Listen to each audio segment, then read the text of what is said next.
అందరికీ నమస్కారం. తెలుగు కథామాలకు స్వాగతం. తార నవల చదువుకుంటున్నాము. రాసిన వారు శ్రీమతి హజారా గారు.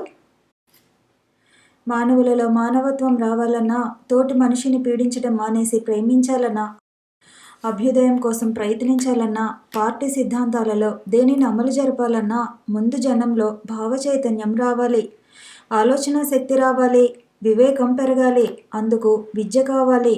అవును, ప్రతి వ్యక్తికి విద్య కావాలి. దేశంలో నిరక్షరాస్యతను నిర్మూలించాలి. నిరక్షరాస్యతే ఉండకూడదు అంటే చదువుకున్న ప్రతి యువతి యువకుడు నడుం కట్టి ముందుకు రావాలి.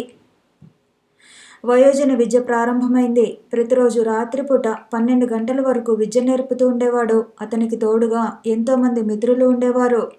ఒక్కోనాడు ఉపాధ్యాయ పని ఇంకెవరికైనా అప్పచెప్పి తను ఎక్కడికో వెళ్ళేవాడు. ఎక్కడికో ఏముంది, ఏ పెద్దింటి పురినో తరలించి పేద ప్రాణాలెన్నింటికో ఊపిరిపోసి వచ్చేవాడు. కొన్ని గొంతుకలు అతన్ని శపించాయి. అదే సమయంలో మరో కొన్ని వేల కంఠాలు ఎలుగెత్తి ఆశీర్వదించేవి.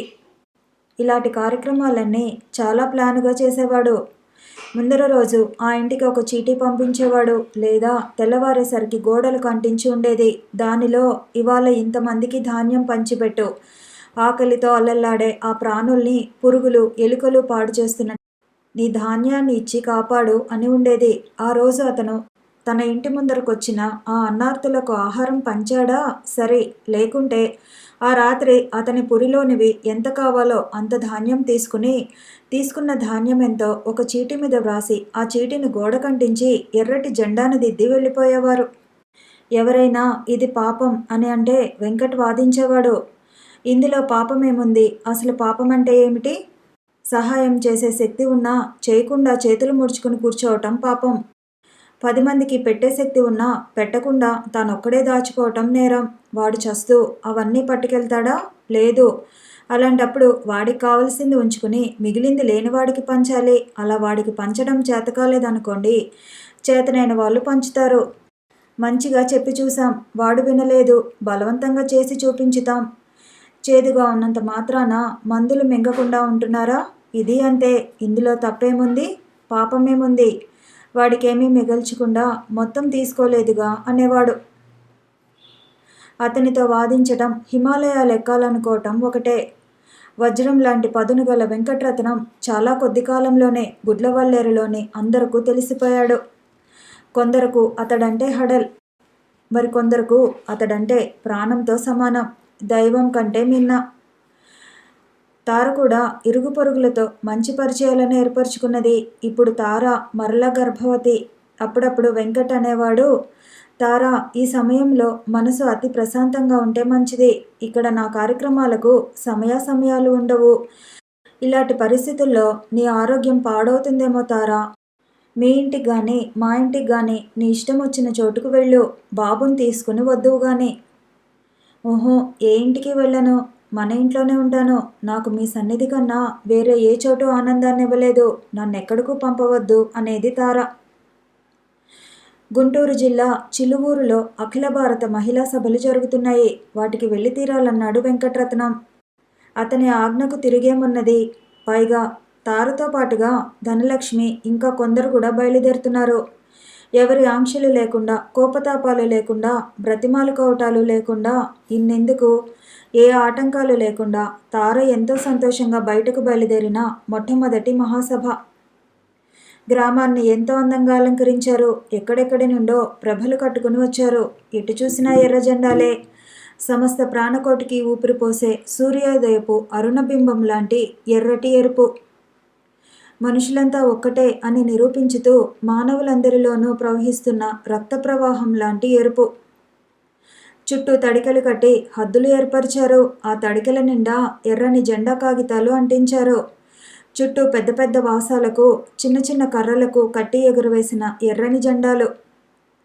కొన్ని పెద్దవిగా, కొన్ని చిన్నవిగా గాలికి రెపరెపలాడుతూ ఎగురుతుంటే హృదయాల్లోని భావాలు కూడా ఉప్పొంగుతుండేవి. ఎంతో క్రమశిక్షణతో, గల్లంతులేమీ జరగకుండా అతి ప్రశాంతంగా జరుగుతున్నాయి సభలు. వారిచ్చే ఉపన్యాసాలు, వారు చెప్పే ప్రతి మాట వినేవారిని ఉత్సాహపూరితం చేస్తున్నాయి. ప్రతివారిని చైతన్య స్రవంతులుగా మార్చుతున్నాయి. రక్తాన్ని ఆవేశపరిచి ప్రపంచంలోని అన్యాయాన్నంతటినీ అంతం చేసేయాలనిపించేది. మనుషుల్లో కుంచించుకుపోయిన కల్మషాన్ని కడిగి పారేయాలనిపించేది. ఆకలి, అలసట, నిద్ర ఏవి గుర్తుకొచ్చేవి కావు. ఆడ మగ లింగభేదాలు ఉండేవి కావు. చిన్న పెద్ద వయసు తేడాలు తెలిసేవి కాదు. అదొక యజ్ఞం. ప్రతిరోజు సాయంత్రం పూట ఊరేగింపు జరిగేది. ఆ నినాదాలు వింటూ ఆ ఊరేగింపు చూస్తుంటే మన ఒళ్ళు మనకి తెలిసేది కాదు. మన మనసు మన అధీనంలో ఉండదు. ఉరుకుల పరుగులతో వెళ్ళి వాళ్ళలో కలిసిపోవాలని ఉంటుంది. అసలు ఆ వాతావరణం చూస్తేనే ఏమీ తెలియని వారికి కూడా ఎర్ర బ్యాడ్జీ తగిలించుకుని ఎర్ర జెండా పట్టుకుని మహిళా సంఘాలకు జై, కమ్యూనిస్టు పార్టీ వర్ధిల్లాలి, ఎర్ర జెండా వర్ధిల్లాలి అంటూ నినాదాలు చెప్పాలని అనిపిస్తుంది. మొదట్లో కేవలం ఉబలాటం కోసం అరిచిన ఆ అరుపులు రాను రాను జీవిత జయాలుగా మారిపోయేవి. మంచి నిద్రలో ఉన్న బోలో భారత్ స్వతంత్ర కమ్యూనిస్టు పార్టీకి జై అంటూ నినాదాలు వినిపిస్తున్నట్లే చటుక్కుని లేచి కూర్చునేవారు. అదొక ఉప్పెన. స్టేజి మీద రేణు చక్రవర్తి ఉపన్యసించుతోంది. ఆమె బెంగాల్ మహిళా మండలి లీడర్. హిందీలో చెబుతున్న ఆమె భావాలను తెలుగులోకి అనువదించి వినిపించుతున్నారు. తెల్లని దిండ్లను ఆనుకుని కూర్చుంది రేణు చక్రవర్తి. చిన్నదిగా ఎరుపు బోర్డరున్న తెల్లని నూలు చీర, తెల్లని రవికెలో స్వచ్ఛతకు, ప్రశాంతతకు మారు రూపులా ఉందామె. కళ్ళద్దాల్లోంచి వినిపిస్తున్న ఆమె కళ్ళు విజ్ఞాన కన్నుల్లా ప్రకాశిస్తున్నాయి. ఎడం చేతికి వాచి కట్టుకుని ఉన్నది. ఆమె ఒంటిపై వేరే ఏ ఇతర ఆభరణాలు లేవు. నుదుట సింధూరం, గుండె మీద ఎర్రని బ్యాడ్జీ. ఆమె వెనుక స్టేజినంతా కవర్ చేస్తున్న ఎర్రని సాటిన్ బట్టపైన కమ్యూనిస్టు గుర్తును తెల్లని బట్టతో కుట్టారు. ఆమె వెనుక ఇంకా కొంతమంది లీడర్లు కూర్చుని ఉన్నారు. రేణు చక్రవర్తి కంఠం అతి మృదువుగా, ఆవేశపూరితంగా ప్రజలను ఆజ్ఞాపించుతున్నట్లుగా పలుకుతోంది. ఆమె పలుకులు నలుమూలల నుండి ప్రతిధ్వనిస్తూ నేల నాలుగు దిశలా ఉన్న మహిళలందరూ వెన్నుతట్టి ఉత్తేజపరుస్తున్నట్లుగా ఉన్నాయి. తార తన్మయురాలే వింటున్నది. ఆమె మనసు పరవశంతో నాట్యమాడుతోంది. తన కడుపులోని బిడ్డ ఆడబిడ్డే అవ్వాలని, ఆ బిడ్డ రేణు చక్రవర్తి అంత గొప్పదవ్వాలని తండ్రి వెంట ప్రతి మీటింగుకు హాజరై తండ్రితో పాటు తను కూడా ఉపన్యసిస్తూ తండ్రి పేరు నిలబెట్టాలని, అంతటి బిడ్డను కన్నందుకు తనెంతో మురిసిపోవాలని, ఏవేవో కలలతో ఊహలతో పరిసరాలనే మర్చిపోయేది. సరోజినీదేవిని గూర్చి వింది. ఆమెకు భారత కోకిల అని బిరుదు ఉన్నదని కూడా తారకి తెలుసు. అయితే ఆమె ఉపన్యాసంలో మాత్రం తార ఎప్పుడూ వినలేదు. రేణు చక్రవర్తి కంఠంలోని మాధుర్యాన్ని చవిచూస్తూ ఇదేనేమో కోకిల కంఠమంటే అని భావించేది. తన కూతురు అంత గొప్పదవ్వాలని కోరుకునేది. సభలకు రాకముందు తన కడుపులోని బిడ్డ మగబిడ్డ అవ్వాలని ఆశపడింది. కానీ ఇప్పుడు మరో రేణుకు తను మాతృమూర్తి కావాలని ఉవ్విళ్ళూరుతున్నది. ఈనాడు రేణు చక్రవర్తికి ఎంత పేరు ప్రఖ్యాతలున్నాయో మరో 20 ఏళ్ల నాటికి రేణు వెంకట్ కూడా ప్రఖ్యాతిగాంచిన మహిళ అవ్వాలని ఆశపడుతున్నది. కమ్మని కల కంటున్నది. ఆ రోజు ఆరోగ్యమైన శిశువులలో పోటీ లాంటిది ఏర్పాటు చేశారు. విజయవాడకు చెందిన ఒక బేబీ ఆ బహుమతిని గెలుచుకుంది. అది ముగిసిన వెంటనే 2 సంవత్సరాల మధ్య వయసు పిల్లలకు ఏర్పాటు చేశారు. ఆ బహుమతిని స్వప్న కాజేసింది. ఆ సందర్భంగా స్వప్నని ఎత్తుకుని ముద్దు పెట్టుకుంటూ వెరీ స్వీట్ బేబీ అంటున్న రేణు చక్రవర్తి విగ్రహం తార హృదయంలో చెరిగిపోని విధంగా ముద్ర వేసుకుంది.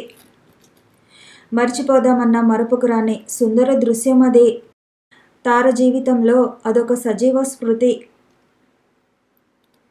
గుంటూరు నుండి తిరిగి వచ్చేటప్పుడు వెంకట్రత్నం విజయవాడలో ఏవో పుస్తకాలు కావాలని షాపులోనికి వెళ్ళాడు. తార కూడా లోనికి వెళ్ళింది. వెంకట్రత్నం పుస్తకాలు వెతుక్కుంటుంటే తార చుట్టూ అరల్లో సర్ది ఉన్న పుస్తకాల వంక చూస్తున్నది. ఆమె కళ్ళు ఒకచోట టక్కున ఆగిపోయాయి. అది డాక్టర్ అచ్చమాంబ వ్రాసిన ప్రసూతి శిశుపోషణ అనే పుస్తకం. అది తీసి భర్తకు చూపించి కావాలని అడిగింది. చిన్నగా నవ్వాడు వెంకట్. గుడ్లవల్లేరు వచ్చాక వెంకట్రత్నం కార్యక్రమాల్లో కొన్ని మార్పులు జరిగాయి. ఫలితంగా అతనికి ఎక్కడి సమయమూ చాలటం లేదు. రోజుకు 34 గంటలు ఉంటే బాగుండును అన్నాడు వెంకట్. అప్పుడు కూడా మీకు చాలదు అన్నది తార నవ్వుతూ. నిజమే, వెంకట్ కూడా నవ్వాడు. ఉదయం కాకులు కూసే వేళ హడావుడిగా వెళ్ళిపోయే వెంకట్రత్నం ఇహ అర్ధరాత్రి దాటాక కుక్కలు మొరిగేటప్పుడు ఇంటికి వచ్చేవాడు. ఎప్పుడన్నా వీలైతే మధ్యాహ్నం భోజనానికి వచ్చేవాడు, లేకుంటే లేదు. ఒక్కోసారి తార చాలా ఒంటరితనం అనుభవించేది. కానీ అంతలోనే అతని మహోన్నత భావాలు గుర్తుకొచ్చి మనసును సరిపెట్టుకునేది. గుడ్లవల్లేరు వచ్చి దాదాపు 8 మాసాలు జరిగిపోయాయి. ఇంతవరకు అత్తవారింటి నుండి గాని, పుట్టింటి నుండి గాని ఎవరూ రాలేదు.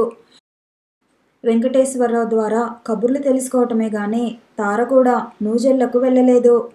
గిరిజకు ఆడపిల్ల పుట్టిందని వెంకటేశ్వరరావు చెప్పగానే తార చాలా సంతోషించింది. వెంటనే వెళ్తాననే అన్నది. కానీ వెంకట్రత్నం ఒప్పుకోలేదు. ఇప్పుడు ఈ సమయంలో నువ్వు అక్కడికి వెళ్ళి ఆ చాకరీ చేయలేవు అన్నాడు. అదీ నిజమే అన్నాడు వెంకటేశ్వరరావు. నెలలోపు సత్యవతమ్మ చాలా ఘనంగా మనవరాలికి ఉయ్యాల వేసింది. తారకు కబురు చేయలేదు. పురిటికి వస్తానని కూడా రాలేదని కోపం. అయినా నా ఆడపడుచు వేడుకకు నాకు కబురు పంపేదేముంది, నేను వెళ్తాను అంది తార. ఇహ అవమానం కూడా చేయించుకోవాలని కోరికగా ఉన్నదా అని కోప్పడ్డాడు వెంకట్. అతనికి ఇష్టం కాని పని చేయటం తారకు ఎప్పుడూ అలవాటు లేదు. ఆ రోజు సాయంత్రం స్వప్నకు స్నానం చేయించి జుట్టును 2 భాగాలుగా చేసి రిబ్బన్లతో కట్టింది. ప్రక్క ఇంటి వాళ్ళ అబ్బాయి అశోక్ వచ్చాడు. అతను SSLC చదువుతున్నాడు. స్వప్న అంటే చాలా ఇష్టం. ప్రతిరోజు సాయంత్రం పూట స్వప్న చేయి పట్టుకుని చెరువుగట్టు దాటి అవతలి వైపుకు షికారుగా వెళ్ళి వస్తుంటాడు. స్వప్న చెప్పే చిన్న చిన్న మాటలు అతనికి ఎంతో ముద్దుగా ఉండేవి. అతన్ని మామ అని పిలిచేది. అతని ఇంటికి రాగానే పరిగెత్తికెళ్ళి అతని చేతులు పట్టుకుంది. అశోక్ స్వప్ననెత్తుకుని ముద్దు పెట్టుకున్నాడు. తర్వాత క్రిందికి దించుతూ అమ్మకు టాటా చెప్పు అన్నాడు. వాళ్ళిద్దరూ బయటికి వెళ్ళగానే తార స్నానానికి వెళ్ళింది. స్నానం చేసి వచ్చేసరికి బయట ఎవరివో మాటలు వినిపిస్తున్నాయి. తలుపులు తీసి ఆశ్చర్యపోయింది తార. బయట చంద్రం నిలబడి ఉన్నాడు. ఎంతో సంబరంగా లోపలికి ఆహ్వానించింది. అప్పటికప్పుడు ఉప్మా చేసి తమ్ముడికి పెట్టింది. అదే కుంపటి మీద వంట చేస్తూ తమ్ముడు చెప్పే కబుర్లు వింటోంది. చంద్రం ఇంటర్ మొదటి సంవత్సరం చదువుతున్నాడు. మోహన్ BScలో చేరాడు. రామారావు BA అవ్వగానే BEd ట్రైనింగ్కు వెళ్ళాడు. అతనికి పెళ్లి కుదిరిందట. వచ్చే నెల 15వ తారీఖు లగ్నమట. అందువల్ల తారని తీసుకురమ్మని చంద్రాన్ని పంపించారు. తారకు ఆ కబుర్లు వింటుంటే ఏమిటో పరాయింటి కబుర్లు వింటున్నట్లుగా ఉంది అనుకుంది. సరళ కబుర్లు తెలుస్తున్నాయా?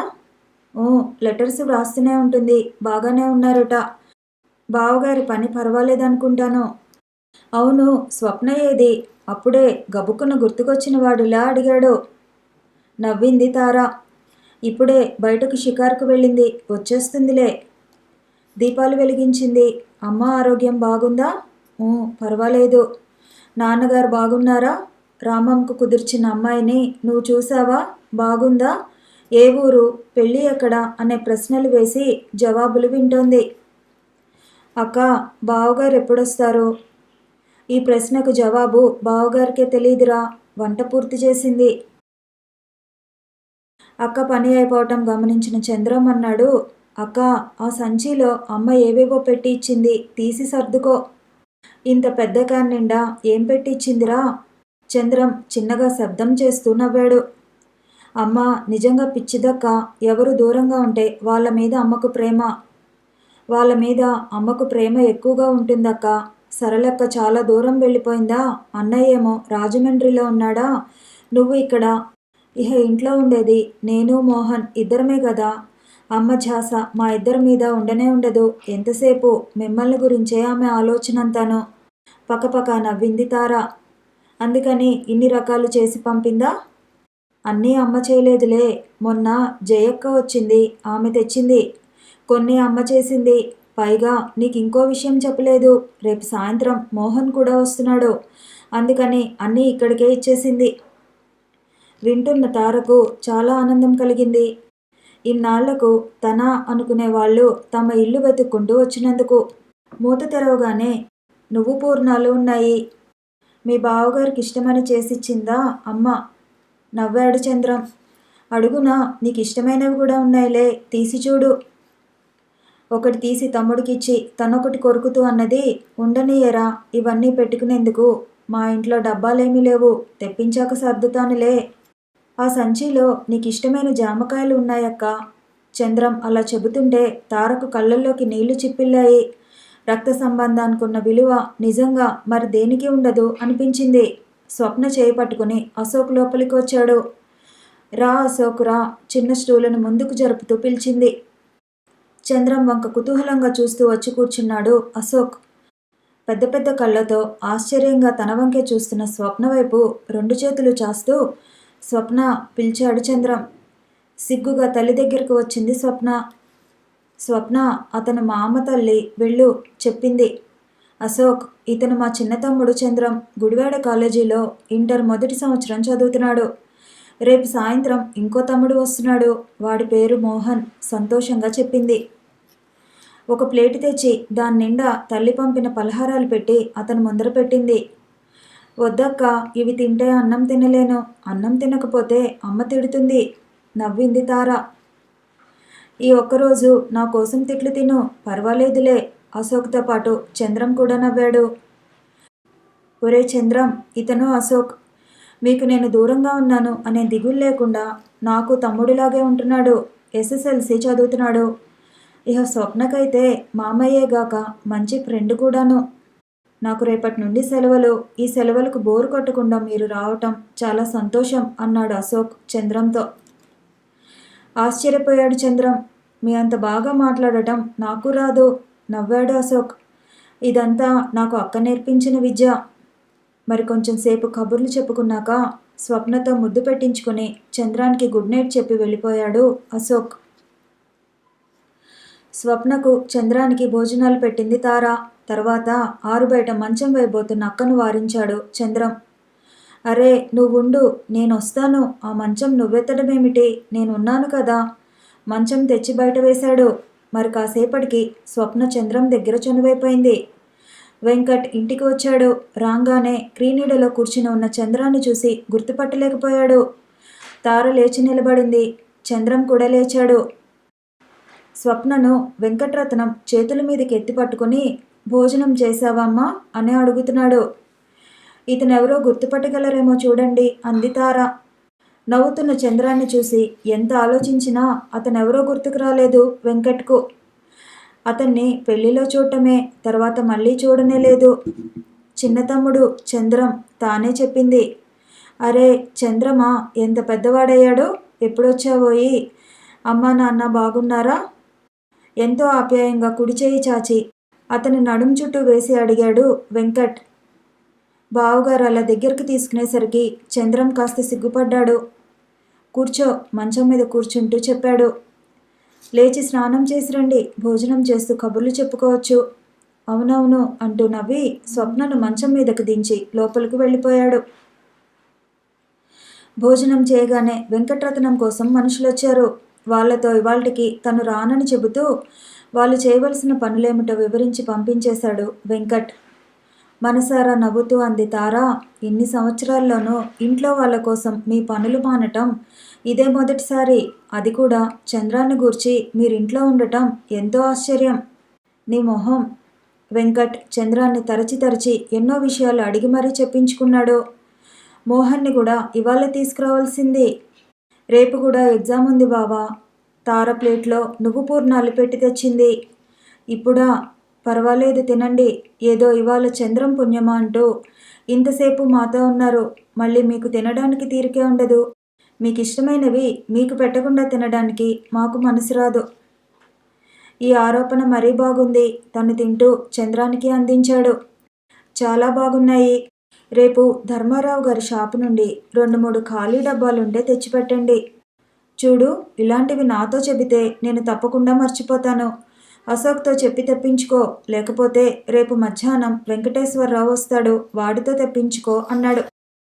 తార పుట్టింటికి వెళ్ళి మళ్ళీ వెంటనే గుడ్లవల్లేరు రాలేకపోయింది. రామారావు పెళ్లి అయిన వెంటనే వెళ్ళిపోతానని అన్నది. కానీ నాగరత్నం అనారోగ్యం వల్ల ఆగిపోవలసి వచ్చింది. తీరా ఆవిడ కోలుకునేసరికి రామారావు భార్యను నెలలోపున అత్తవారింటికి తీసుకురావాలి అన్నారు. అవన్నీ ముగిసేసరికి ప్రసవ దినాలు దగ్గర పడుతున్నాయి కదా, ఇంకా ఇప్పుడెందుకమ్మా వెళ్ళటం అన్నారు రాఘవయ్య గారు. ఆ విధంగా తార గుడివాడలోనే ఉండిపోవలసి వచ్చింది. తారకు ఆడపిల్ల పుట్టింది. వెంకట్రత్నం వచ్చాడు. మరలా పాపే పుట్టిందని బాధపడుతున్నావా? తార పుట్టింటికి రాగానే అతను ఇంకపై పిల్లలు పుట్టకుండా ఆపరేషన్ చేయించుకున్నాడు. ఆ రోజుల్లో అదే క్రొత్త. ఎవరైనా ఆపరేషన్ చేయించుకున్నారు అంటే చెడిపోయిన వాళ్ళని చూసినట్లుగా చూసేవారు. వాళ్ళేదో మహా పాపం చేసినట్లుగాను, గొప్ప నేరస్తుల్లాగాను భావించేవారు. అలాంటి వాటిని లెక్క చేయకుండా గొప్ప ధైర్యంతోనే ఈ పని చేశాడు వెంకట్రత్నం. అయితే ఈ విషయం తారతో సంప్రదించడానికి సమయం లేకపోవటం వలన ఉత్తరంలో వివరంగా వ్రాశాడు. అందుకే అలా అడిగాడు. ఊహు, అదేం లేదు, ఎవరైనా ఒకటే, నవ్వింది. గుడ్, అలాగుండాలి. ఎక్కడ ఏడ్చి మొత్తుకుంటుందో, ఎలా ఆమెను ఓదార్చాలో అంటూ ఆలోచించిన వెంకట్ తార జవాబుకు తేలికైన మనసుతో మధురంగా నవ్వుతూ బుగ్గపైన సున్నితంగా చిటిక వేశాడు. స్వప్నతో కాసేపు ఆటలాడి, బావమరుదులతో కొంచెంసేపు కబుర్లు చెప్పి మామగారితో మాటలాడి వెళ్ళిపోయాడు. అతను వెళ్తూ వెళ్తూ లోనికి వచ్చినప్పుడు తార మెత్తగా నవ్వింది. దీని పేరు రేణుకా పెడదాము, బాగుందా? ఊ, బ్రహ్మాండంగా ఉంది, కళ్ళెగరేస్తూ నవ్వాడు. ఆరోగ్యం జాగ్రత్త, అప్పుడప్పుడు వస్తుండండి. ఈసారి 3వ నెల రాగానే వచ్చేస్తాను. అలాగే, ఉత్తరాలు వ్రాస్తుండండి. అలాగే, అశోక్తో చెప్పండి స్వప్నకు చెల్లై పుట్టిందని. అలాగే, వెంకటేశ్వరరావుని అత్తగారితో చెప్పమనండి. అలాగే. మీకు అలాగే అనటం తప్ప ఇంకేమీ రాదా? చిరుకోపంగా అడిగింది. గుప్పిళ్ళు బిగించి గాలితో యుద్ధం చేస్తున్న రేణువంకే చూస్తున్న వెంకట్రత్నం పక్కున నవ్వాడు. మరేం చేయను, నువ్వేదో అవన్నీ చాలా అవసరమైన పనుల్లాగా చెప్తుంటే నేను చెయ్యను అంటే ఎలాగూ? అందుకే సరేలే అని చెప్పాను. అదీ తప్పేనా? బుంగమూతి పెట్టుకుని వచ్చే నవ్వును బలవంతంగా ఆపుకుని మెరిసే కళ్ళతో తన వంకే చూస్తున్న తారను అభిమానంగా చూశాడు వెంకట్. ఒకసారి వెనక్కి తిరిగి గుమ్మం వంక చూసి చటుక్కున ముందుకు వంగి తారను ముద్దు పెట్టుకున్నాడు. ఏమిటి పని? చిరుకోపంగా అడిగింది. నాదేం తప్పులేదు. నీ కళ్ళు, నీ పెదాలు ఒక ముద్దివ్వు అని బ్రతిమాలుతుంటే ఆ పని చేశాను. సరే, వస్తాను, నవ్వుతూ వెళ్ళిపోయాడు. రామారావుకు విజయవాడలో ఉద్యోగం వచ్చింది. అక్కడే కాపురం పెట్టాడు. రాఘవయ్య గారి వ్యాపారం పర్వాలేదు, బాగానే సాగుతోంది. స్వప్న చంద్రానికి బాగా చేరువైపోయింది. అతని ఇంట్లో ఉన్నంతసేపు క్షణం కూడా వదలదు. ఇప్పుడు బాగా మాటలు కూడా చెబుతున్నది. నాగరత్నమ్మ మనస్తత్వమే వింతగా ఉంటుంది. తార దూరంగా ఉన్నప్పుడు ఆమె అంటే చాలా ఇష్టం ఉన్నట్లుగా ఉండేది. దగ్గరగా ఉన్నప్పుడు పూర్వంలాగే కసురుతూ విసుక్కుంటూ. రేణుకు 2వ నెల జరుగుతున్నది. మరో నెలకు వెళ్ళిపోవచ్చు అనుకుంటున్నది. కాలేజీ నుంచి రావటమే కాసేపు అక్కతో కబుర్లు చెప్పటం రామ్మోహన్కు అలవాటైపోయింది. తార పెళ్లి చేసుకుని వెళ్ళిపోయాక పుట్టింట్లో ఉన్నదే తక్కువ. ఇంకా వాళ్ళు కూడా ఇంట్లో మాట్లాడేవారే కరువైపోయారు. అనుకునేంత ఒంటరితనం అనుభవిస్తున్నారు. సరళ తమ్ముళ్లతో చనువుగానే ఉన్నా ఆమెకు ఆసక్తి ఉన్న విషయాలు వాళ్లకు నచ్చేవి కావు. వాళ్లకు నచ్చిన విషయాలు ఆమెకు అర్థమయ్యేవి కావు. ఇహ రామారావు తన గొడవేమిటో తనేమిటో మొదట్నుంచి అతనంతే. ఎవరితోనూ సన్నిహితంగా ఉండడు. అసలు ఇప్పుడైతే ఇంక ఇక్కడ ఉండేదే లేదు. రాఘవయ్య గారిని చూస్తేనే భయం. నాగరత్నమ్మ చాదస్తం, వాళ్లకు చిరాకు. పాపం ఇంకెవరితో మాట్లాడతారు? స్వప్నను ప్రసవించడానికి వచ్చినప్పుడు ఇంట్లో సరళ ఉన్నది. అందువల్ల అప్పుడు తారతో కూడా అంత చనువుగా ఉండలేకపోయారు.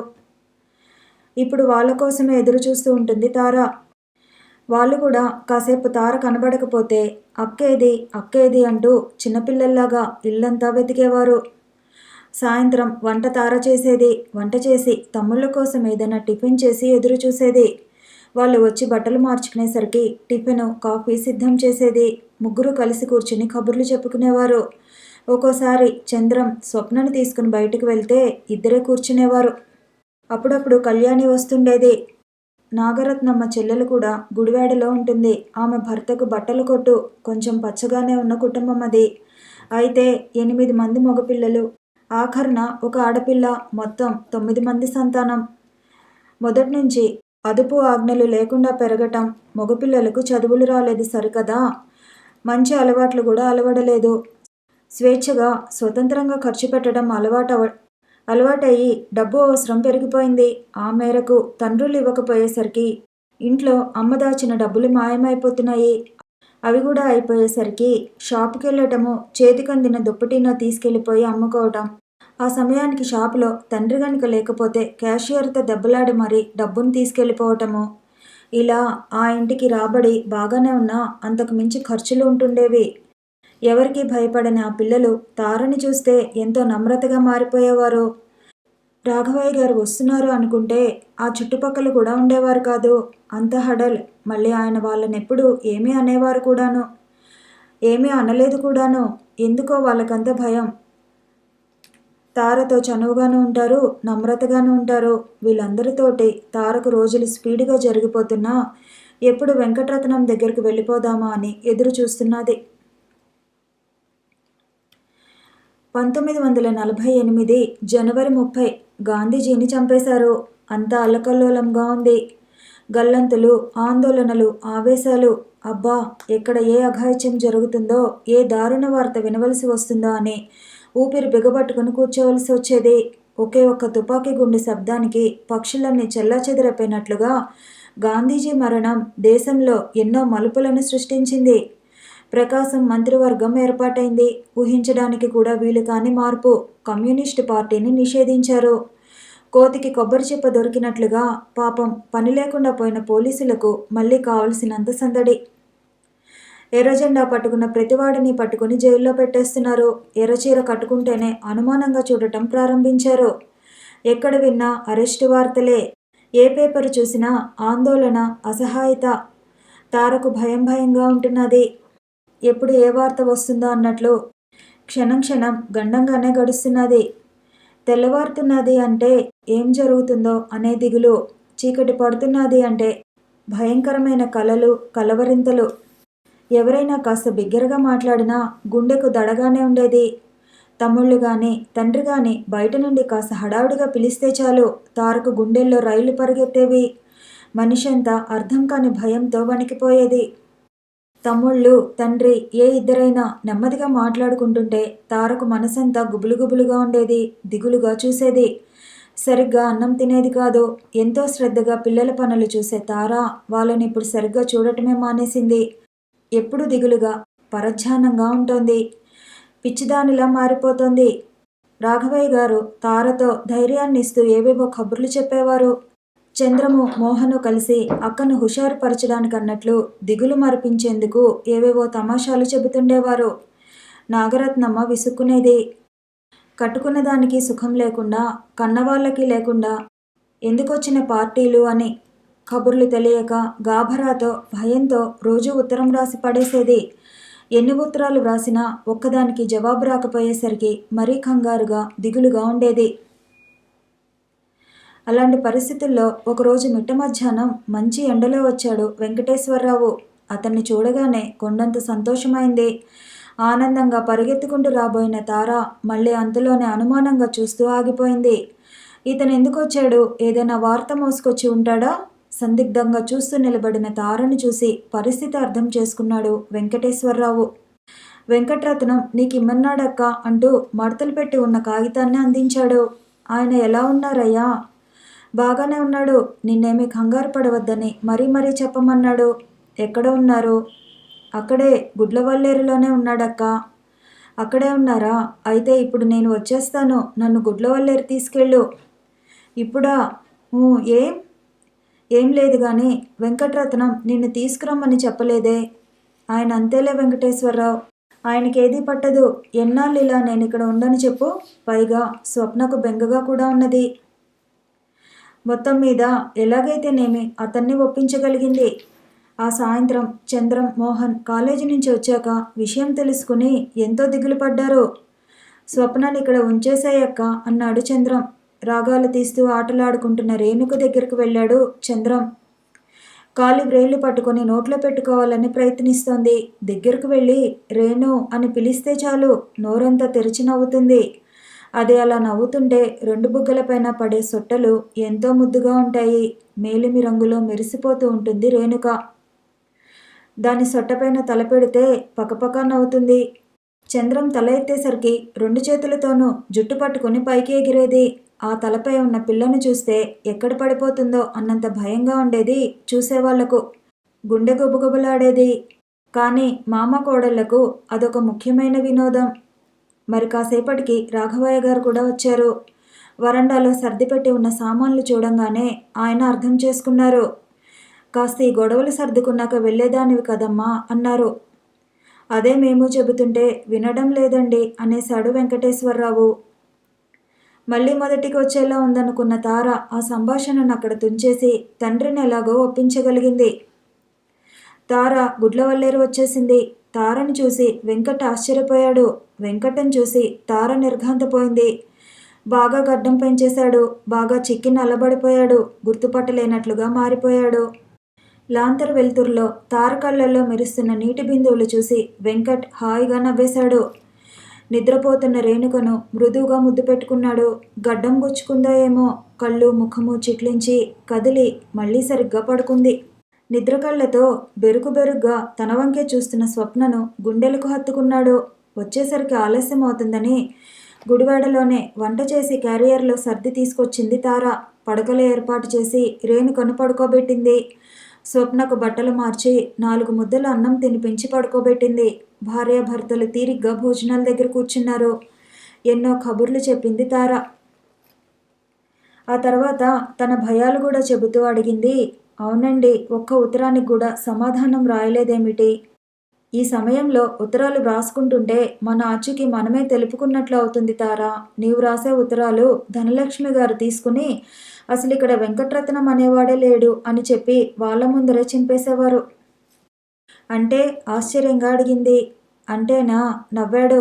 నవ్వుతూనే ఎడం చేతిని తార భుజంపై వేసి మెల్లగా తడుతూ అన్నాడు, అంటే ప్రస్తుతం మనం రహస్య జీవనం గడుపుతున్నామన్నమాట. తార భయంగా దిగులుగా చూసింది. నువ్వు త్వరగా అన్నీ సర్దేసి వస్తే నీకెన్నో విషయాలు చెప్పాలి. త్వరగా రా.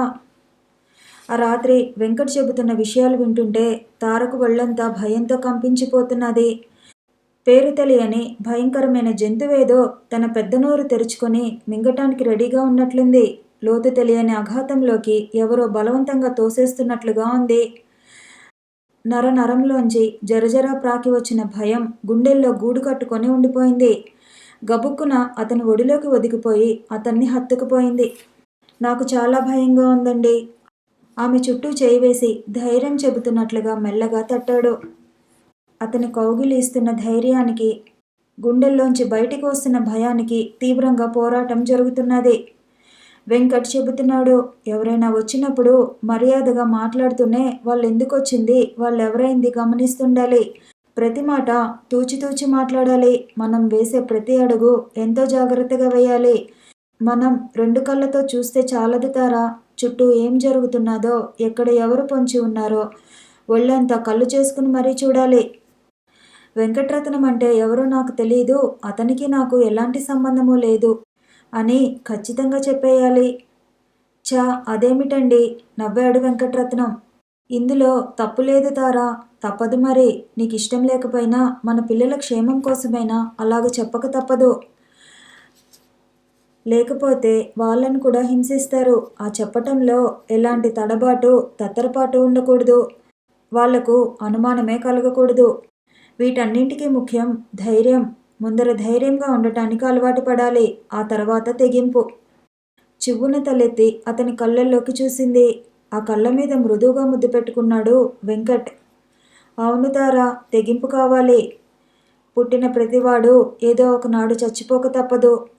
అలాంటి అతి సాధారణమైన చావుకు మనం రెడీగా ఉండాలి. ఒక లక్ష్యాన్ని సాధించాలి అనుకున్నప్పుడు మనం దేనిని లెక్క చేయకూడదు. చూడు, ఇది ఒక భయంకరమైన పోరాటం. ఈ పోరాటంలో మమతలకు, అనురాగాలకు చోటే లేదు. భార్య, పిల్లలు, బాధ్యతలు అనే సంకెళ్ళు వద్దు. నేను ఎన్నుకున్న ఈ మార్గం నీకెంత మనక్లేశాన్ని కలిగిస్తుందో నాకు తెలుసు. కానీ తార తన చేతిని వెంకట్ నోటికి అడ్డుగా పెట్టి అన్నది, చాలండి, చాలు, ఇంకేమీ చెప్పబోకండి. నాకు భయంగా ఉన్నది. మీ ఆశయాలకు వీలైనంత వరకు అడ్డు రాకుండా ఉండటానికే ప్రయత్నిస్తాను. తార చుట్టూ ఉన్న అతని చేతులు ఉక్కు కవచంలా బిగుసుకున్నాయి. ఆ బంధనం ఇస్తున్న ధైర్యంలో ఒదిగిపోయి అలా చాలాసేపు ఉండిపోయింది. తర్వాత కళ్ళు తుడుచుకుంటూ లేచి అవతలకు పోబోయింది తార. తన చేతిని వెంకట్ పట్టుకోవటంతో ఆగిపోయింది. ఇప్పుడు తారలో ఇదివరకటిలా భయం గాని, బెదురు గాని లేవు. అన్నీ తెలుసుకున్న యోగినిలా ఉంటుంది. అలాగని విరాగినిలా అన్నీ త్యజించి అన్నింటికీ దూరమైపోలేదు. భర్త ఎడల ఎంతో ప్రేమగా ఉంటుంది. పిల్లల పట్ల ఆప్యాయంగా, బాధ్యతగా ఉంటుంది.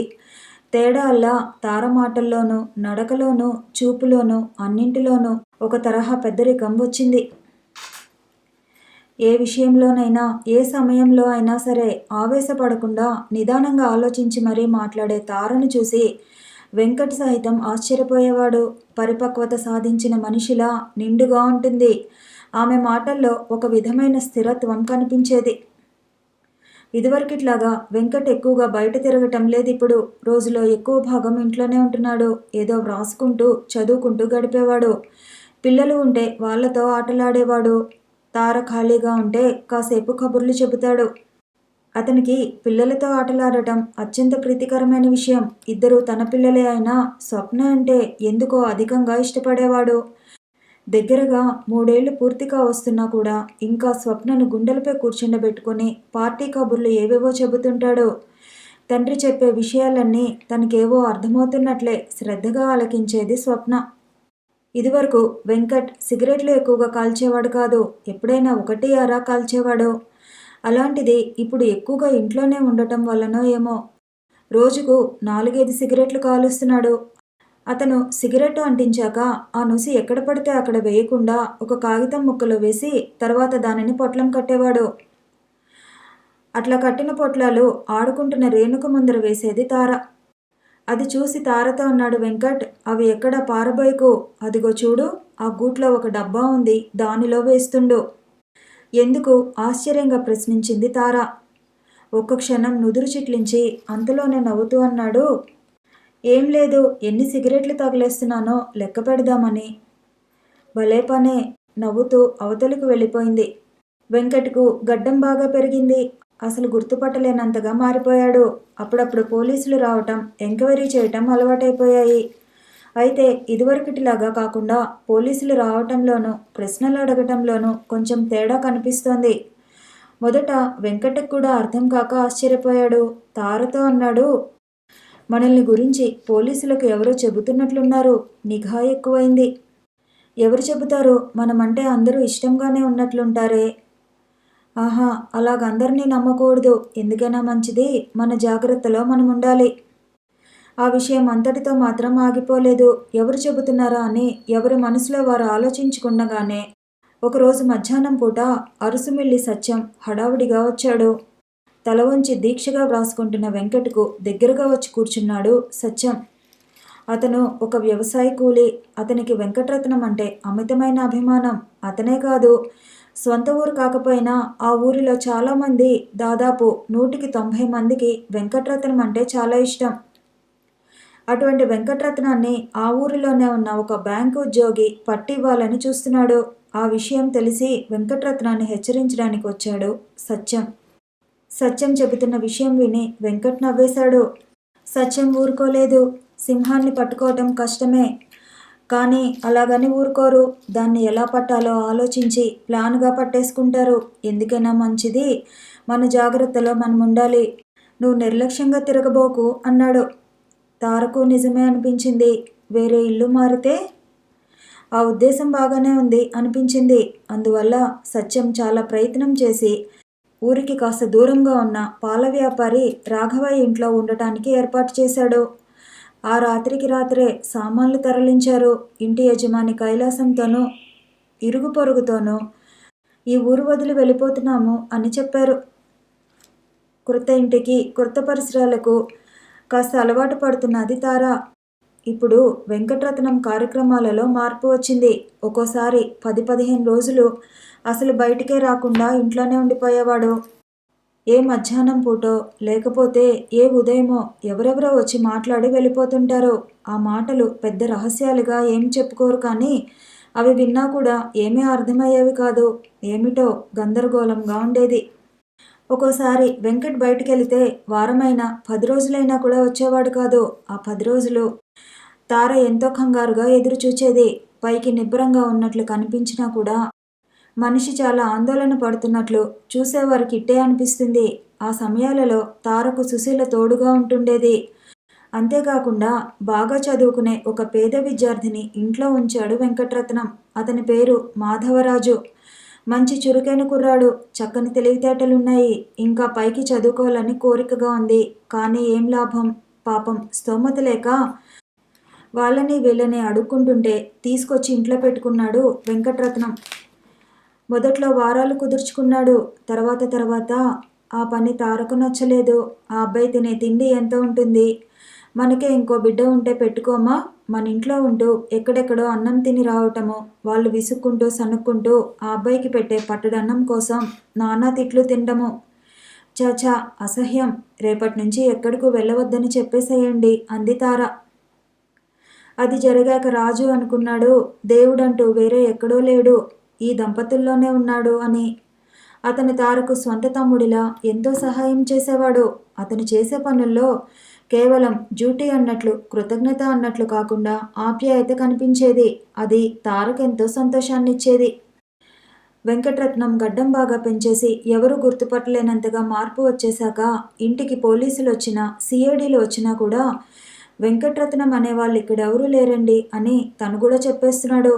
కానీ అనుకోకుండా ఈ మధ్య ఒకసారి ఒక అర్ధరాత్రి పూట ఒక హరిజనవాడలో మీటింగ్ జరుపుతూ ఉండగా సడన్గా పోలీసుల దాడి జరిగింది. అప్పుడు వెంకట్రత్నాన్ని చూడటం కూడా జరిగింది. అందువల్ల ఇప్పుడు మునుపట్లాగా ఫ్రీగా ఉండలేకపోతున్నాడు. ఎక్కువ కాలం అండర్ గ్రౌండ్లో ఉండాల్సి వస్తోంది.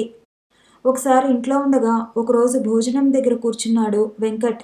ఆ రోజు అతనికి ఇష్టమైన వంటలు చేసింది తార. అన్నం కలిపి ముద్ద నోట్లో పెట్టుకోబోతుండగా తలుపు పైన టకటకా కొట్టిన శబ్దం వినిపించింది. ఆ తలుపుకున్న కన్నం గుండా చూశాడు రాజు. ఎదురుగా పోలీసులు. అంతే, వెనుక వైపు నుండి పారిపోయాడు వెంకట్రత్నం. రాజు వచ్చి పీట మీద కూర్చుంటే తార వెళ్ళి తలుపులు తీసింది. కథ కొనసాగుతుంది. మళ్ళీ కలుసుకుందాము. ఈ వీడియో నచ్చితే లైక్ చేయండి, షేర్ చేయండి, కామెంట్ చేయండి, ఛానల్ని సబ్స్క్రైబ్ చేయండి.